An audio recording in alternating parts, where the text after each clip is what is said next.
काम करना, कल अनजान गाय को अपने घर के द्वार पे एक रोटी देना, एक गुड़ और रोटी दे देना।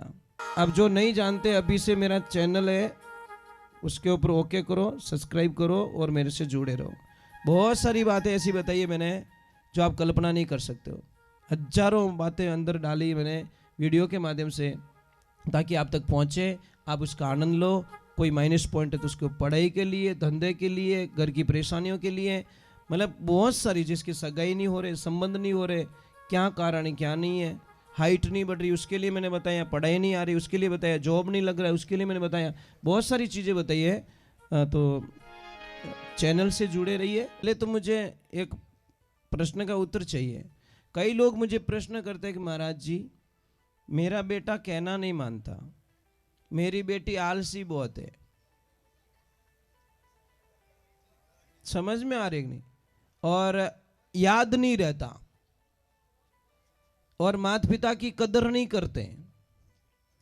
तो हम एक प्रश्न करते हैं, भैया आप दूध किसका पिलाते हो?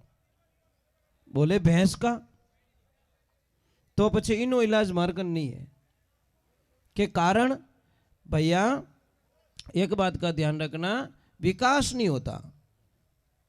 गाय माता जिस दिन बछड़े को जन्म देती है, जो वहां की गिल्ली मिट्टी होती है, जहाँ पे बछड़े को जन्म देती है, वहाँ का जो स्थान गीला हो जाता है, वहाँ की मिट्टी उठाओ और घर आंगन में लीप कर दो, निहाल हो जाओगे आप।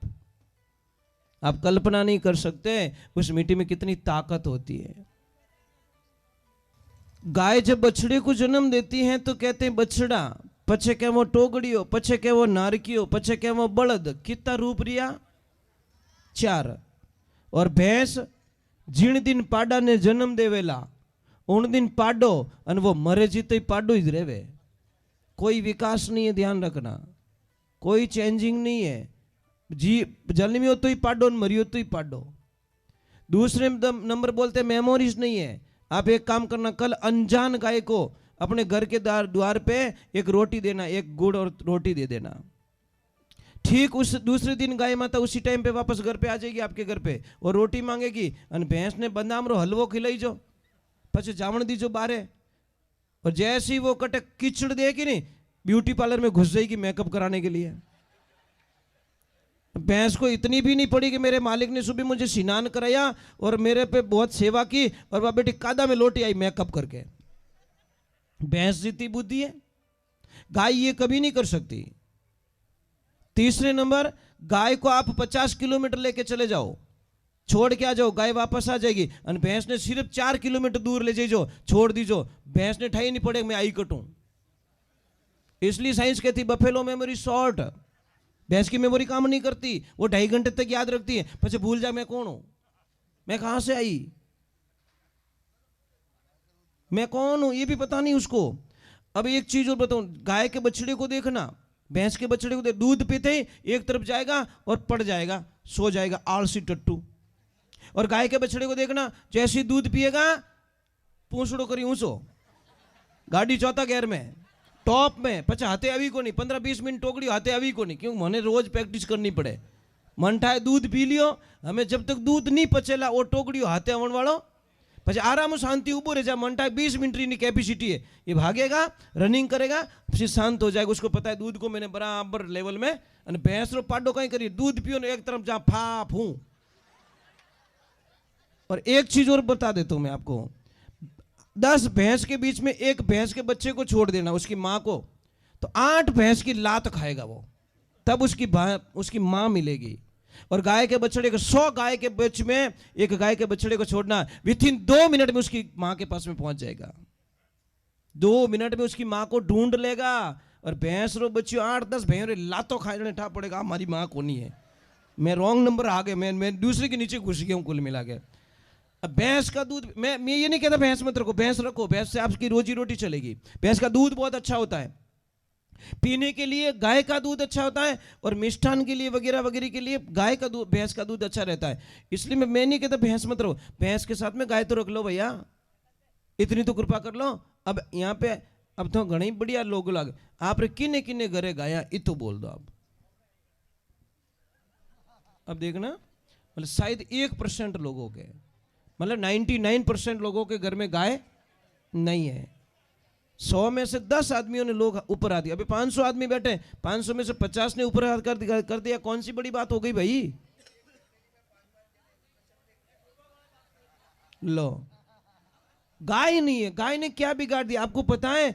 गाय जीते जी भी हमारे को करोड़पति बनाती है और चली जाती है दुनिया से। तो गाय को फेंको मत, बाहर मत फेंको। कुत्ते लोचे उसका चमड़ा निकाले वहां मत डालो गाय को। गाय को अपने खेत में ले जाके दफना दो। मैं इसके सीधी सीधी बताता हूं।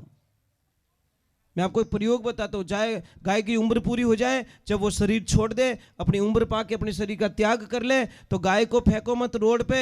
आप अपने खेत में ले जाओ, 7 फुट गहरा खड्डा करवा दो, उसमें गाय को मिट्टी में डाल दो, दफना दो। ठीक 24 महीने बाद में उस खड्डे को वापस खोदो। 24 महीने बाद में वहां पे आसपास में पूरी ब्लैक मिट्टी हो जाएगी और करोड़ों जीवाणु पैदा हो जाएंगे जो हमारी धरती को उपजाऊ बनाते, मिट्टी को उपजाऊ बनाते। उसमें से 1 किलो खाद लेना, मिट्टी लेना, काली मिट्टी, और 50 किलो जो जंगल में कोई पेड़ पौधा खड़ा हो, वटका वृक्ष हो, उसके मिट्टी उठाना, उसमें मिक्स कर देना और 1 एकड़ में वो मिट्टी को छांट देना। जब फसल तैयार करो उससे पहले, जब फसल बो दो, दूसरी पान तीसरी पान पिलाओ, तब उसको वापस डाल देना। और एक लास्ट में काटने के मतलब 1 महीना पहले उसको एक बार वापस। 3 किलो खाद पूरी 1 एकड़ में बहुत हो गई। मतलब एक गाय से कम 10 से 12 कुंटल खाद बनता वो, और 1 किलो वो 300 रुपये में जाता है साहब। अब 10 कुंटल बन गया तो समझ में आ रही कि नहीं आ रही? 1 किलो के कितने हो गए? 300 रुपये। हम 100 रुपये मान ले यार, तो 10,000 रुपया हो गया। और 10 कुंटल बन रहा है तो कितना का? 1 लाख का खाद हो गया वो। गाय चली गई तो 1 लाख का खाद दे के गई हमको। पर पता ही नहीं आप लोगों को कि गांव की गाय माता कितनी शक्तिशाली होती है, कितनी पावरफुल। 2.5 साल बाद में जब खोदोगे ना, हड्डियां बड्डियां कुछ नहीं मिलेगी उसके अंदर, पूरा एकदम खाद मिलेगा आपको। और उसमें करोड़ों जीवाणु होंगे। कितने महाराज? आपको इसको हम यूरिया और डीएपी जैसा जहर क्यों दे रहे महाराज? क्यों दे रहे हो? क्यों जहर डाल रहे हो उसके अंदर? क्यों डाल रहे हो आप जहर? खाली उपजाऊ ज्यादा लेने के लिए, फसल ज्यादा लेने के लिए, पर जहर दे रहे हो अपनी मां को। ये धरती मां हमारी मां है और जहरीली बन गई है। इसको ऑर्गेनिक खेती से यूज करो, अपनी खाद डालो, देसी खाद डालो। 3 साल तक आपको फसल कम मिलेगी, 34 साल में 3 साल की कसर 1 साल में निकाल दी धरती माता महाराज। इतनी ताकत हो जाएगी। अब देसी खाद डालना है, और जब देसी खाद लाओगे गौशाला से तो गायों के जो व्यवस्था बढ़ेगी। गौशाला से खाद लाओगे तो पैसे के, खाद के भाव बढ़ जाएंगे, भाव बढ़ने के गायों की सेवा हो जाएगी महाराज। आप अपने घर में गाय रखो। ये चीज है। बोलिए सतगुरुदेव की। बेटा छोटे छोटे बच्चे हैं, आपको गाय पसंद है? पक्का? तो कल पापा मम्मी से झगड़ा करना कि पापा मम्मी हमको गाय चाहिए, बस रो के भी गाय मंगा देना, भगवान आपका भला करें। करोगे झगड़ा? कौन कौन करोगे? ऊपर हाथ करो। पक्की बात? झगड़ा करना है, बोलना गाय चाहिए हमको, बस दूसरा कुछ नहीं। हमको गाय चाहिए, घर में चाहिए चाहिए चाहिए। चाहे वह दूध देवे या ना देवे, दूध तक सीमित मत रहो। क्योंकि कम से कम गाय माता मुंडो देखो सुबह सुबह, वही अपनो कल्याण हो जाए महाराज। बोले सतगुरुदेव की। गाय का दूध पतला होता है ना, पतला दूध अमृत के समान होता है, ध्यान रखना। उसमें फैट नहीं होता है, बहुत बढ़िया दूध होता है महाराज। बोले कृष्ण कन्हैया लाल की। और आपके सामने मैं बैठा हूं नहीं, इतना बोल पा रहा हूं मैं, ये सब गाय माता के दूध का प्रताप है, उनकी कृपा है। क्योंकि हमारे तो गैया मैया है, हम तो दूध पीते हैं, मौज करते हैं महाराज। क्योंकि आश्रम पे दूध बेचना सख्त मना है, दूध बेचा नहीं जाता। सिर्फ जितना चाहिए उतना दूध निकालो, नहीं तो बछड़े जिंदाबाद। वहां पे गायों की सेवा होती है, गायों को बिजनेस तौर पे नहीं रखते हम लोग। बोले कृष्ण कन्हैया लाल की।